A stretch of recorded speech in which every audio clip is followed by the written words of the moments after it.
Hello viewers, আসসালামু আলাইকুম। Welcome back to my channel Iti's Kitchen BD.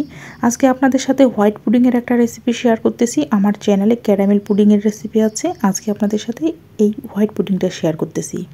তার জন্য প্রথমে আমি আধা কেজি দুধ আগে থেকে গরম করে নিয়েছি, তারপরে হালকা একটু ঠান্ডা করে নিয়েছি। এখানে স্বাদ অনুযায়ী চিনিটা আপনারা দিয়ে দেবেন। তারপরে 1 প্যাকেট গুঁড়া দুধ আমি এই দুধের সঙ্গে মিশিয়ে দেবো, এতে পুডিংয়ের স্বাদটা একটু সুন্দর হবে, মানে খেতে ভালো লাগবে আর কি।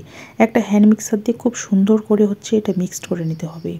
তারপরে একটা ডিম দিয়ে দিচ্ছি। আপনারা চাইলে এখানে দুটো ডিম ব্যবহার করতে পারেন। যেহেতু আমি আধা কেজির মতো দুধ নিয়েছি, তার জন্য আমি একটা ডিম দিচ্ছি। খুব সুন্দর করে দুধের সাথে এই ডিমটা মিশিয়ে নিতে হবে। আর মিশিয়ে নেওয়ার পর যে বাটিতে এই পুডিংটা বসাবো, সে বাটিটা আগে থেকে রেডি করে রাখবেন। একটা ছাঁকনি দিয়ে এই বাটিতে সরাসরি দুধটা ছেঁকে নিতে হবে।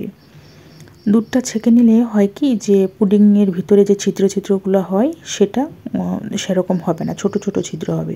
একটা ফ্রাই প্যানে আমি একটু পানি দিয়েছি আর নিচে একটা স্ট্যান্ড বসিয়ে দিয়েছি।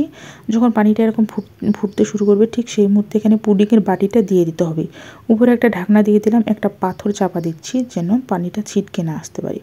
তারপরে উপরে আরেকটা ঢাকনা দিয়ে 10 মিনিট আপনাকে ওয়েট করতে হবে। 10 মিনিট পর দেখুন আমার পুডিংটা কিন্তু সুন্দরভাবে সেট হয়ে গেছে। একটা কাঠি দিয়েও কিন্তু আপনারা চেক করে দেখতে পারেন। একটা কাঠি দিয়ে চেক করার পর আমি এই পুডিংটা নামিয়ে নিচ্ছি। নামিয়ে নেওয়ার পর এটা একটু ফ্রিজে আপনারা ঠান্ডা হতে দিবেন। ফ্রিজে ঠান্ডা করার পর একটা এরকম চাকু দিয়ে একটু সাইডগুলো আলগা করে দিচ্ছি, এতে করে পুডিংটা সুন্দরভাবে বের হয়ে আসবে। আর তা না হলে পুডিংটা কিন্তু ভেঙে যাবে। সুন্দর করে যেখানে পুডিংটা নেবেন সেই জায়গাটাতে কিন্তু আসবে না, ভেঙে যাবে।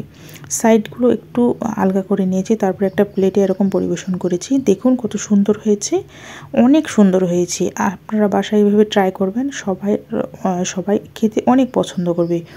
আশা করি ভিডিও ভালো লেগেছে। ভিডিও ভালো লাগলে অবশ্যই লাইক কমেন্ট শেয়ার করবেন। খাবার অপচয় করবেন না। ধন্যবাদ।